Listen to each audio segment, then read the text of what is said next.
Hello students. तो बेटा हम कर रहे थे रस।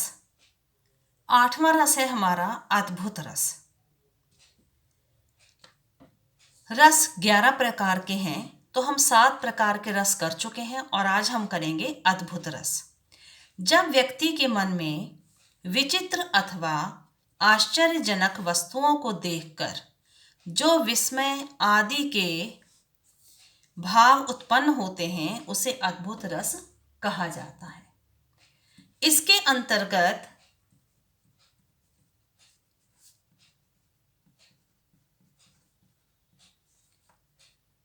कांपना, आंसू बहाना,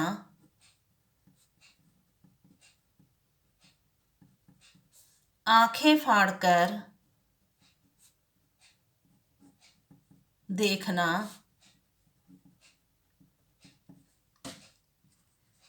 आदि भाव व्यक्त होते हैं। ठीक है, इसका उदाहरण देखिए आप। देख यशोदा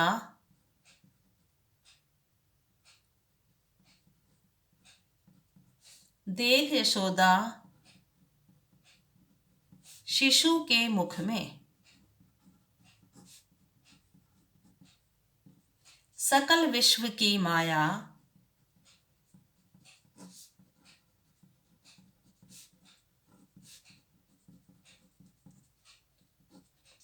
क्षण भर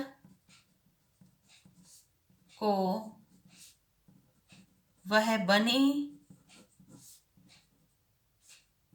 अचेतन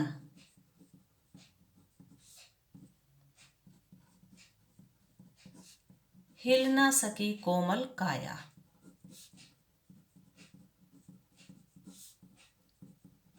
ये उस समय का वर्णन है जब यशोदा श्री कृष्ण का मुंह खुलवा के देखती है कि उसने कहीं मिट्टी तो नहीं खाई। तो जब वह मुंह खोलता है तो उसमें सारा उसको ब्रह्मांड दिखाई देता है, तो वो उसको देख के आश्चर्यचकित विस्मय में पड़ जाती है। ठीक है, तो अब हमारा है नेक्स्ट रस शांत रस। तो शांत रस आप नाम से ही समझ गए होंगे। मोक्ष मीन्स मुक्ति और अध्यात्मक की भावना से जिस रस की उत्पत्ति होती है उसे शांत रस कहते हैं। तो बेटे शांत रस का मैं आम भाषा में आपको समझा देती हूं। इस रस में तत्व ज्ञान की प्राप्ति यानी संसार से वैराग्य होने पर परमात्मा के वास्तविक रूप के ज्ञान होने पर मन को जो शांति मिलती है वहाँ शांत रस होता है, जहाँ ना दुख, ना घृणा, ना किसी से कोई मतलब, मन सांसारिक कार्यों से मुक्त हो जाता है, यानी कि वह भक्ति में लीन हो जाता है। जब उसे आत्मा परमात्मा का ज्ञान प्राप्त हो जाता है तो उस व्यक्ति को शांत रस मिल जाता है। ठीक है, इसका स्थायी भाव है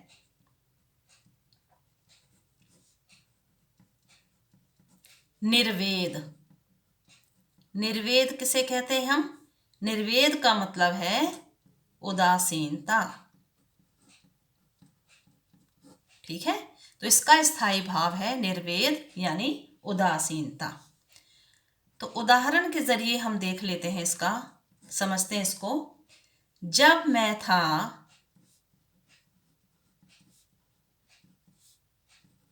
तब हरि मीन्स ईश्वर, हरि नाही, अब हरि है,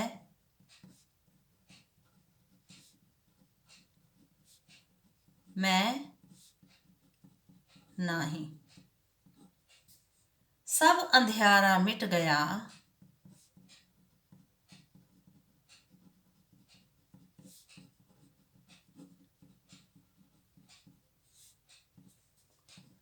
जब दीपक देखा माई।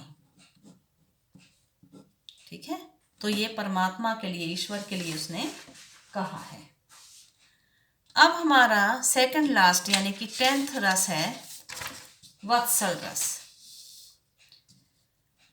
वत्सल रस या वात्सल्य रस। तो बेटे वात्सल्य रस मैंने कई बार क्लास में भी आपको बताया है कि माता पिता का पुत्र के प्रति प्रेम, बड़ों का बच्चों के प्रति प्रेम, गुरुओं का शिष्य के प्रति प्रेम, बड़े भाई बहन का छोटे भाई बहन के प्रति प्रेम का भाव स्नेह कहलाता है।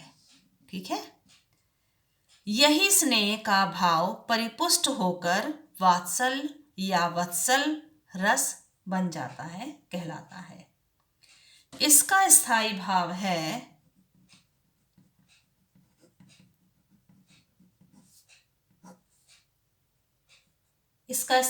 वात्सल्यता। वात्सल्यता क्या होती है? अनुराग। अनुराग क्या है? प्रेम। ठीक है, तो इसका उदाहरण देखो, जैसे एग्जाम्पल है इसकी, बाल दशा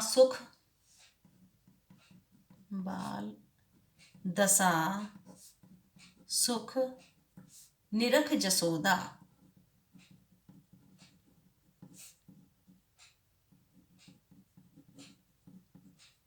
पुनि पुनि नंद बुलावत, पुनि पुनि बार बार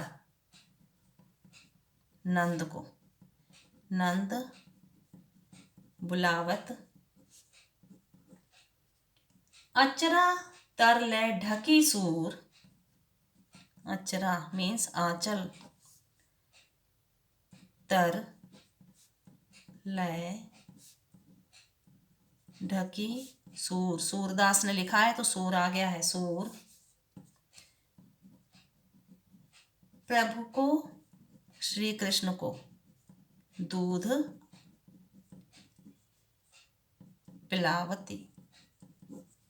ठीक है, तो यहाँ पर यशोदा का श्री कृष्ण का वात्सल्य दर्शाया गया है। अब हमारा लास्ट है 11th भक्ति रस।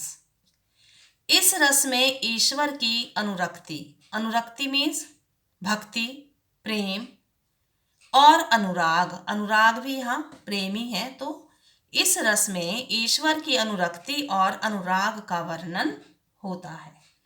इसका स्थायी भाव है बेटा देव मीन्स देवता, रति मीन्स प्रेम, देवता के प्रति प्रेम।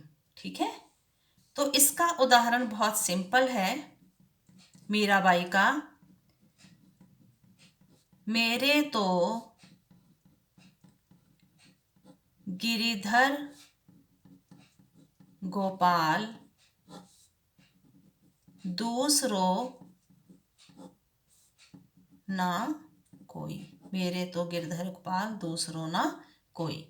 तो बेटा यहाँ पर मीराबाई श्री कृष्ण के लिए कह रही हैं भक्ति रस, इसमें हमें मिल रहा है, भक्ति कर रही हैं कि मेरे लिए आप ही मेरे भगवान हो, मेरा सहारा हो और कोई नहीं है।